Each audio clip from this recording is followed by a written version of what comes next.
à tous et bienvenue pour ce nouveau webinaire de Surrogate First. Donc aujourd'hui, nous avons l'invité Stanley Brenner, qui était un avocat américain qui travaille en Floride. Il va s'introduire, mais aujourd'hui, on va étudier ensemble les démarches légales aux États-Unis pour les parents français. Donc, de la GPA, bien sûr. Donc, welcome, Stan. Thank you so much for joining the webinar. I will be, putting subtitles. This is for French intended parents, so it's really for our French friends that you have worked with for many years. So, Stan, go ahead, introduce yourself, tell us a little bit more about you, and then we'll go ahead. So my name is Stan Brenner, and I've been practicing reproductive law for many years, as you can tell by my white hair. And for over 30 years, it's been my passion to help people have families. That's what I'm all about. I like to help people have families. I'm an attorney, and I have an office in Florida. And we've worked with many clients from France. We love working with our French intended parents, and have worked with Maxine and Surrogate First. And I'm here to go over the laws of surrogacy in Florida specifically, and otherwise in general. Beautiful. All right. Thank you so much. So I'm going to share a little presentation I made. It's going to be pretty simple, pretty quick. We just get an overview of the whole journey. So first of all, what we're going to do is that, once again, up. There we go. So what we're going to do, I'm going to share my document, and there we go. So les démarches légales de la GPA aux États-Unis. Bien sûr, pour tous les Français qui sont sur ce webinaire, je vais mettre les sous-titres en français quand on parle anglais. Okay, so I will put subtitles in French, of course. So we're going to review through this journey, through this webinar, we're going to review the surrogacy law by state. We're going to just take a look at surrogacy law map, and of course talk about more Florida, because Stan is a Florida attorney, so get the idea of what happens in Florida. We'll talk about the gestational surrogacy agreement, and then a brief overview of the different papers needed, the different steps needed for your child before birth and after birth, pre-birth order, post-birth order, and the birth certificate, and of course, passports. So surrogacy laws can be confusing, especially because there are no federal laws regulating surrogacy in the United States. State surrogacy laws significantly shape the legal surrogacy process for intended parents and surrogates alike. Some states are considered to be completely surrogacy friendly, meaning they either have statuses permitting and recognizing surrogacy, or they have a long history of favorable rulings in surrogacy cases. On the opposite end of the spectrum are non-surrogacy friendly states. These states generally do not recognize or enforce surrogacy contracts and have statuses or published case law prohibiting compensated surrogacy. It is important to meet with an attorney in the state your surrogacy will be living and giving birth before starting anything. So Stan is here to tell us a little bit more about those laws, specifically in Florida. He can give us an overview of the other states. I will show the map, okay? And then he can go ahead and review the law in Florida and how it works. So first, my question is Florida a surrogacy-friendly state? Can you tell us a little bit more about that? Absolutely. Florida is a very surrogacy-friendly state. In fact, I don't know if you knew this, Max, but Florida has had a surrogacy statute since 1993. We were one of the first states to enact a surrogacy statute. So we are very surrogacy friendly in that we can work with all types of intended parents. We can work with married intended parents. We can work with single intended parents. We can work with gay intended parents. We can work with intended parents where there's no genetic connection to the child. So it's a very surrogacy friendly state. Okay. And we're looking at a map of surrogacy laws by state. Now, I'm licensed in Florida, but we work with intended parents all over internationally and in other states as well. And if there's 50 states, there's 50 different provisions and laws dealing with surrogacy. Like Max said, some states actually have surrogacy statutes.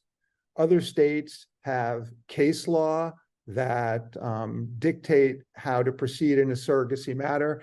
And in some states, and I see they're highlighted in red over here on the surrogacy map, it's prohibited and you want to avoid them at all costs. Exactly. So it is important to consult with an attorney at the beginning of your journey so that you know if the state that your surrogate is located in is a surrogate-friendly state or not. Beautiful. And so you have worked with quite a bit. I mean, Stanley, I've been in the field for 7 years. We've been working, together for a long time, trying to educate. Every time I need people to, an attorney to educate my French parents, I usually call you.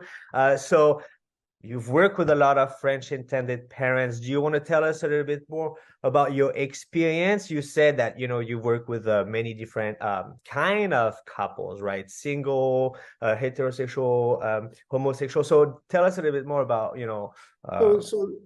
So I'll speak for Florida specifically in this case, in that one of the reasons Florida is favorable for intended parents is that as long as the surrogate does not have any genetic connection to the child, she doesn't have any rights to the child. So that's really important. Now, obviously, in every case, there needs to be a surrogacy agreement. Max, tell me if I'm getting ahead of myself. Yeah, no, it's perfect. You're doing a little opening for the next page. It's perfect. So there needs to be a surrogacy agreement entered into between the intended parents and the surrogate. And both parties to the agreement need to have their own independent attorney representing them. That's at the basis. And so I've been doing this for a long time, and it came to me not within the last couple of years as to why we need these agreements. And I was thinking about it, and obviously we have a law in Florida that dictates that you need to have a surrogacy agreement. But other than that, I've come to the reasoning is that in an ordinary situation, a woman who is pregnant is carrying her own baby. That's a typical situation. Someone's pregnant and they're carrying their own baby. In a surrogacy situation, someone is pregnant and they're carrying someone else's baby. And the surrogacy contract navigates the distinction between it's the surrogate's pregnancy, but it's the intended parent's baby. Right. So we have this extensive agreement that navigates the difference between her pregnancy and the intended parent's baby. And I understood it better that way once I came to the realization that that's why we have to have these agreements. Because if it's her baby and her pregnancy, there's no reason for an agreement. Okay. So talking about the agreement, we can move forward to the next page. And so talk about this agreement, this gestational surrogacy agreement, GSA. A gestational surrogacy agreement is an agreement between intended parents and gestational carrier and her partner/spouse, if any. These contracts can be compensated or uncompensated and are intended parents to detail the parties' rights, obligation, intentions, and expectation in connection with their arrangement.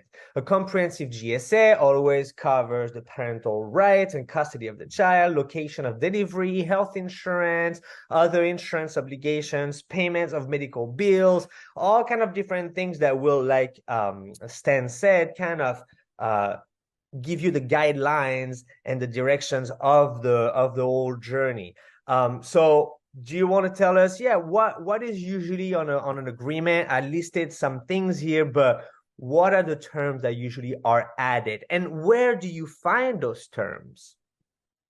So the agreement is very comprehensive. We cover a lot of different topics and issues and things that could possibly arise during a surrogacy journey.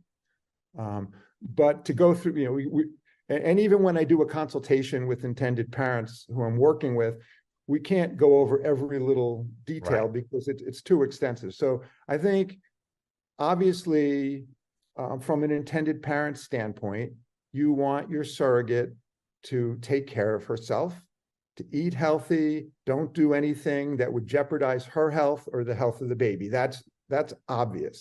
Right. So we talk extensively about that. And that's something that's, it's common sense and it's understood, but you need to go into detail in the agreement. Exactly. Some other issues that we talk about are how many embryos are going to be transferred. Most clinics these days are strongly advising that one embryo be transferred, but on occasion we do work with situations where 2 embryos are transferred. Right. Rarely have I seen more than 2 embryos transferred these days. Thankfully. Thankfully.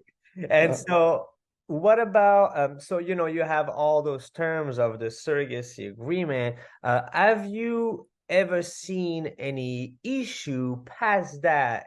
Any enforceable, like, have you ever enforced or see parents enforce an agreement because there was a breach of contract? Is that something that happens often? Fortunately, it doesn't happen often. As I said, I've been doing this for a long time, and luckily have never had a situation that it's elevated or escalated to the point where someone had to go to use the legal system to enforce a provision of the agreement. And one of the things that I found out, and this is not something that's legal in nature, this is something that I've, kind of learned over the years. Your experience. Through experience, is one of the aspects of a whole surrogacy journey is maintaining good and open communication with your surrogate. If you have open communication with your surrogate and maintain lines of communication, if issues come up during the surrogacy process, they usually are resolved very easily and amicably. It's the times where I've seen things blow up and become an issue is where communication between the intended parents and the surrogate breaks down. Right. Yep, go ahead. And as part of that, the agency also can play a role in fostering communication between the parties as well. So I would say, do issues come up? Yes. Do they come up often? Not really. They don't come up often. If things are done properly at the beginning, you find that there's less issues that come up during the process. And what do I mean by properly at the beginning? Well, you have an agency that you're working with who hopefully is going to screen the surrogate and make sure that they at least qualify for being surrogates from not even a medical standpoint, just from a social standpoint. Exactly. And then obviously you're going to have a psychological evaluation of your surrogate. You're going to have a medical evaluation of your surrogate. So it's not someone who's walking off the street, as I spoke to someone about yesterday, and says, I want to be a surrogate, and all of a sudden they find themselves matched with intended parents. If it's done properly, it doesn't work that way. There's an extensive review process that takes place before the match is even made. Right. To bounce off what you just said, surrogacy, it's such a complex journey that involves so many pieces that we take care as an agency at Trinity Clinic, take care of the 2 most important things for people, their babies and their money. It's a long, expensive journey. It's really emotional. It involves your child. The smallest little issue can turn, it's a snowball effect. So the smallest little issue can turn into a bigger issue later. So that's why Stan is so right. I'll say communication is key between your agency, between your surrogate, or anybody. If there's any doubt, any concerns, it needs to be talked about and addressed before it turns into a bigger issue and before the communication and the trust is broken.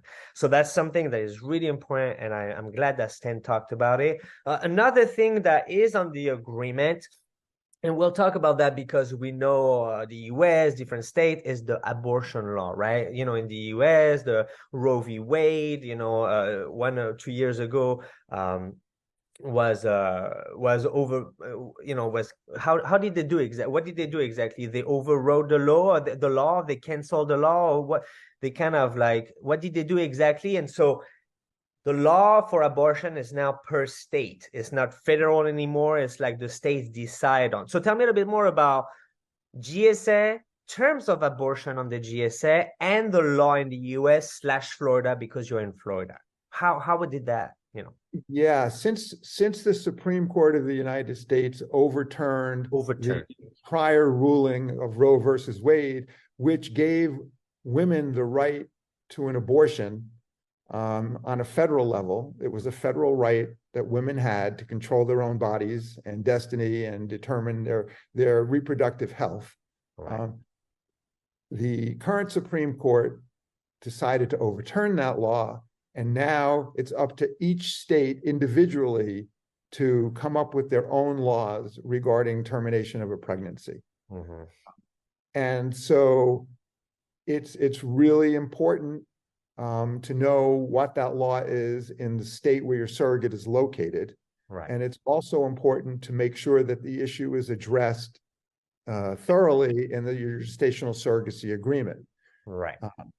Now, I can tell you that while it's a really important issue and needs to be thoroughly addressed, mm-hmm. it rarely comes up in a surrogacy journey. Exactly. And so much so that I've been doing this for a long time, as I've said over and over again. But good, we know now that you are experienced. but in all the years, I have yet to have, and I hope it doesn't happen, a case where we have had to have a surrogate terminate the pregnancy. Right. So the fact that, you know, I've done so many and it's never occurred doesn't mean that it doesn't need to be addressed, because if it does occur, it's a big deal. It's a big deal. We know what we need to do. We know what we agreed on. What is the next step? Yeah. Right. So each state has different laws. Sometimes in a particular state, if the state's law is restrictive and only would permit a termination of pregnancy very early on in the pregnancy, in some cases, in case of a non-surrogacy arrangement, some of these state laws are so restrictive that, you know, women don't even realize they're pregnant. Right. And they can't, if they wanted to, if there's a problem, they can't terminate the pregnancy because it's too far along already, which could be like 6 weeks. So we want to make sure that your surrogate and you are on the same page when it comes to this issue. It's really important that the surrogate and the intended parents be on the same page. Right. Okay. I like to see a surrogate that says, listen, this is not my baby, this is your baby, I will defer to your wishes. Right. And if she's in a state where the termination of pregnancy laws are restrictive, we want her to agree that if termination is necessary and required, that she will travel to a more abortion or termination friendly state in order to do the procedure. Beautiful. Okay. So there are options. So even though, you know, abortion is not legal or restricted, or, you know, I know some states are a lot, you know, strict than others. Texas is, I think, one of the strictest states regarding abortion. So there are all kind of different laws. At the end of the day, agreement or no agreement, it's really up to you and your surrogate to see how you feel, if you're on the same page, and then if there were to be any issues, which are rare and rarely you know, occur, but if it happens, then in this case you guys can arrange travels to another state and everything like that. Okay, beautiful. So you know, we talk about GSA. This is the legal step in the middle of the journey before she is able to get pregnant. Then, you know, after legal clearance, once we're done with the GSA, we go into a transfer, right? The next step is transfers, medication and transfer. And then she's pregnant, hopefully pregnant. So the next steps after that, we'll talk about, and this is going to be the last point we're going to touch on, but it's basically all the different steps after or during the pregnancy and after birth, which are the pre-birth order, post-birth order, and birth certificate, and of course the passport. But usually passports, parents do that on their own. Attorneys help with pre-birth order, post-birth order, and birth certificate. So a birth certificate, a birth order state that the surrogate mother will give up all legal rights to the child after he or she is born. Once a pre-birth order is in place, the hospital will also be required to put the intended parent's name on the baby's birth certificate, eliminating the need to file more paperwork after birth. Do you want to tell us a bit more about pre-birth order? And is there a pre-birth order or anything similar to pre-birth order in Florida? So some states, as Maxime had said, are pre-birth order states. And in the pre-birth order states, you can establish your parental rights by virtue of having a pre-birth order. And when the child is born, you will be recognized immediately and placed on the birth certificate from birth. Okay. And some states are pre-birth order states. Okay. Florida happens to be a post-birth order state. In Florida, in order to get your name on a birth certificate, you have to have a post-birth order. In Florida, it's called an affirmation of parental status. And this takes place very shortly after the baby's born. It's an expedited proceeding and takes place within a few days, up to 3 days after the baby's born. However, I can speak for Florida, and my practice is, even though Florida is a post-birth order state, we, in all cases, get a pre-birth order as well. Now, the pre-birth order in Florida does not get the intended parents' names on a birth certificate. The pre-birth order in Florida is mainly for the hospital. It tells the hospital that the intended parents and surrogate entered into a binding and enforceable surrogacy agreement, that the intended parents are the parents and are going to make all decisions for the baby from the moment of birth, that when the baby's ready to be discharged from the hospital, the baby gets discharged directly to the intended parents. And there's an original birth certificate in Florida, and the intended parents can name the baby with their last name on the original birth certificate that's generated at the hospital.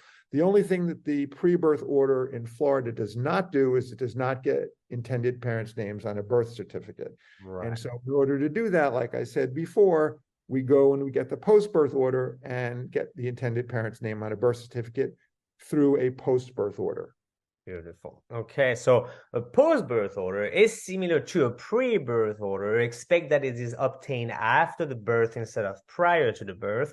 And the post-birth parentage order also establishes the intended parents as the child's only legal parents and orders them placed on the child's birth certificate. So this is kind of like what you just said, is the post-birth order will place the names of the parents on the birth certificate. Correct. Okay. For the birth certificate, what I said is the intended parent's name will be on the birth certificate. Usually it is created, so depending on the state, obviously that's what you mentioned, but usually it is created right after birth. Basically, how does it work? I know they receive it 10 days, depending on the state, usually 10 days after birth. 7 to 10 days is the birth certificate that is received by the parents. What happened before those 7 to 10 days, right after birth? How does that work? Can you tell us a little bit more? How does it work? Well, the intended parents are the parents. Okay. I can tell you in Florida that the intended parents are the parents, even though we don't have a post-birth order yet, they're the parents. Okay. The post-birth order is a legal document that recognizes their parentage. And so even without the birth certificate, they are the legal parents of the child. The intended parents are the legal parents of the child. Okay. Beautiful. And Max, as Max said, post-birth order, I would say, at least in Florida, we have our post-birth orders within 10 business days of birth, usually. The birth certificate, correct? The birth certificate. And it looks like any other birth certificate. It doesn't say surrogacy or anything else on it. It looks like it's an ordinary birth certificate, just as if you had given birth yourself. Right. Okay. And then usually after that is the passport for the French parents to go back to France or to their country, wherever they're from. But what happens is that once you get the birth certificate, you are able to then apply for a passport, correct? So there's the birth certificate that you need a check, a money order check. you need a picture, you need a form that is filled out. So there's few things to do, and then everything is sent to the passport agency that will help with your passport. And so there are different ways to create your passport, to get your passport. There are expedited services, so faster or long. It takes, usually it takes 3 weeks, 2 to 4 weeks. How long does it take in Florida to get your passport once you applied? It's really not a Florida matter. Okay. The passport is a federal matter. Okay. So some intended parents that we work with like to take matters into their own hand, and they will go down to the passport office. Florida, it's in Miami, and apply for the passport themselves. In order to do that now, I believe you have to show that you have travel plans within a certain amount of time in order to get an appointment to get an expedited passport through the passport service.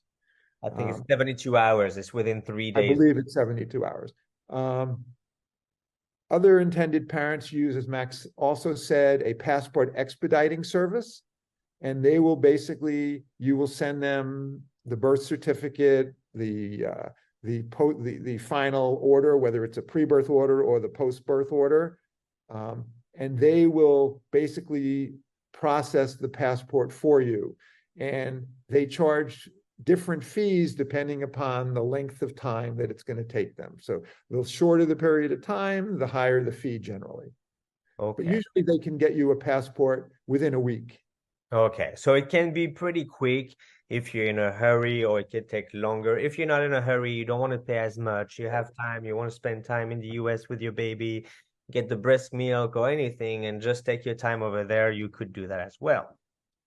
Okay, beautiful. So this is kind of all I wanted to talk about. It was a brief overview on the different laws in the US, especially in Florida, the gestational surrogacy agreement, and all the different orders for your baby. Stan, do you want to add anything? And what makes, maybe my last question for you is, why Florida, right? Especially for French parents, like, why Florida? Tell us. Well, we have a great climate. It's warm. You don't have to deal with snow. It's really easy to travel from France to Florida. We have Disney World, we have Miami, we have the Seaquarium. We have a lot going on in addition to our weather.